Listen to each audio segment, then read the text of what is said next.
And also here in this verse, we see that God, or the guy in this case, oh, sorry, and the girl too, as a matter of fact, well, in a relationship, both, we have to cover each other's needs selflessly. One thing that really, really brings about an end to relationships is pride, is not letting go of things. I want things done my way, and that destroys us. It destroys humanity. Why we have so many problems in this world? Because of pride. And here, this guy in this verse, he's not thinking, goodness, I won't have much of my garment to cover myself at night. Or, wow, it's being cold here. I need to cover myself more. I'm so sorry for her. And I wish I could find something, or maybe talk to somebody. No. He gives of himself selflessly, protecting her, giving her love, peace, respect, but giving of himself. And ultimately, that's what she needs. That's what we all need in relationships. We have to give of ourselves, and it can't be that only one party gives. Both have to give. I can't just receive and receive and receive. I have to give too.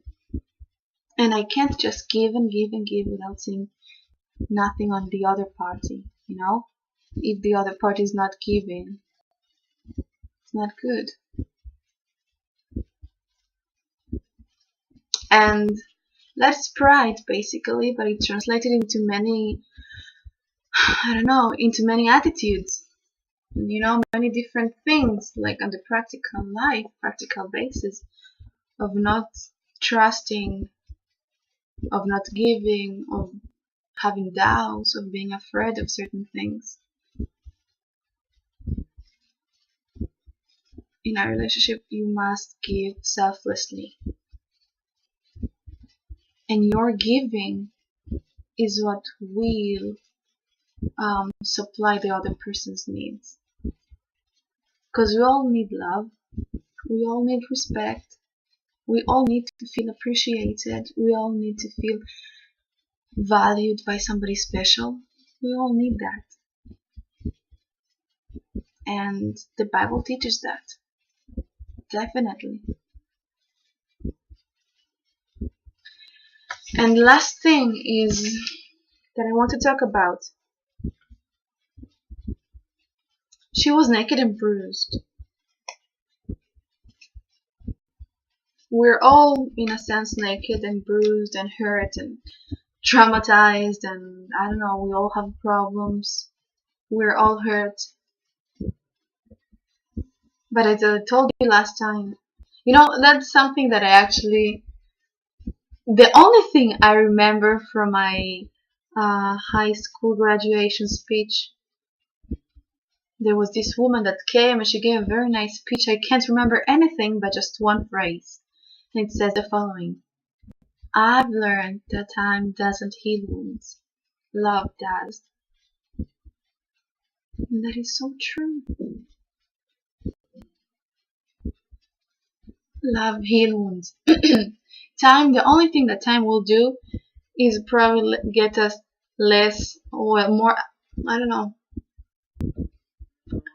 how to say it, will help us be like less emotional about the problem, get us used to the situation we're living, but it won't solve the problem.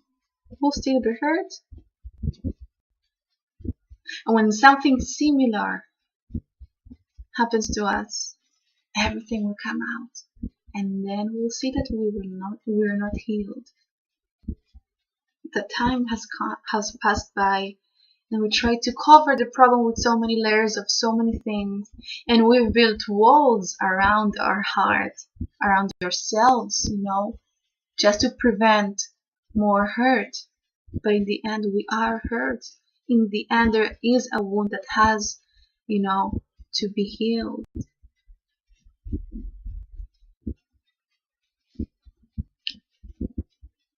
What helped this girl here in the verse? She was naked and bruised. What helped? His garment. The guy's garment here is what helped her, is what covered her nakedness. His love, his dedication to her, that's what healed her. Not just help her, get out of the situation. And in the following verses, we see that as they commit to each other, as they marry afterwards, she becomes more and more beautiful, And well, something else happens, but that's not the case. We're talking about relationships now, not about spirituality, because then she strays away and, she's just become adulterous and stuff like that. But that's not the point.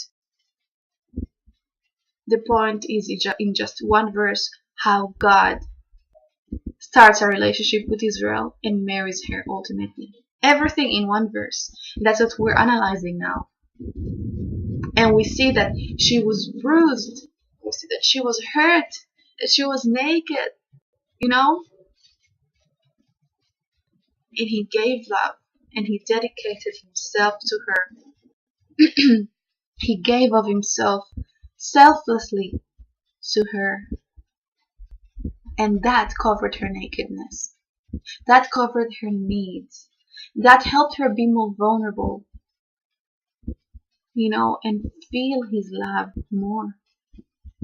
Now I think, if we have a relationship like that, wouldn't that be nice? Are we settling for less than that?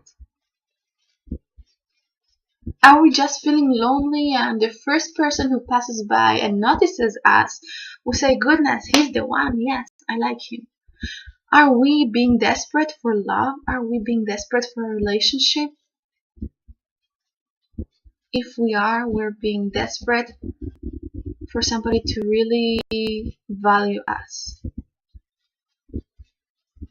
And if we know the value of something, is that because we know that person, because we know it thoroughly, and we can't skip phases here. We can't. There are steps, we can't skip steps. We have to observe the person. We have to ensure that he or she is in the right timing, they're spiritually mature, emotionally well and healed, mentally too. And in case they are not, to ensure that we can help out, that we have love to give, that we have hope to give, that we have God to give to others. Otherwise, not having love, I won't be able to give love, and I won't be able to receive love too. Many people, and it's really sad. Many people can't. They're just so hurt they can't receive love when offered to them. Many people say, I'm not worthy of this, and they just walk away. And it happens to us in our spiritual lives too. How many times we say, goodness, I'm such a sinner, I don't deserve God's salvation. I can't have it. No, I'm feeling too bad. No, I can't have it. And they just walk away instead of accepting God's free gift of salvation. You see, for me, everything is so linked, and for me, spirituality is so natural and so basic and important and essential in relationships. And unless we don't study the Word, we won't see these important principles for our lives. Anyway, enough of preaching. I hope you enjoyed these videos. I hope you are enjoying this study of this verse, which for me was so enlightening, in the subject of relationships, of love. May God bless you all. May you have a beautiful week. And may we study, the Word of God more and more. The next part that we will be studying is, I made a vow to you and entered into a covenant with you, declares the Lord, and you became mine. That's the last part of the verse. Finally, we're getting the invitation to a wedding. Yes, now God is saying nothing. Up to now, everything we've studied, God says nothing. God doesn't make any direct move towards her. He's not telling her of his feelings. Nothing. He just acts. He just shows that he's interested. He just shows that he loves her. And we'll talk so much about it next time, okay? So God bless. Happy week. Spread the gospel. Stick to Jesus. Bye-bye.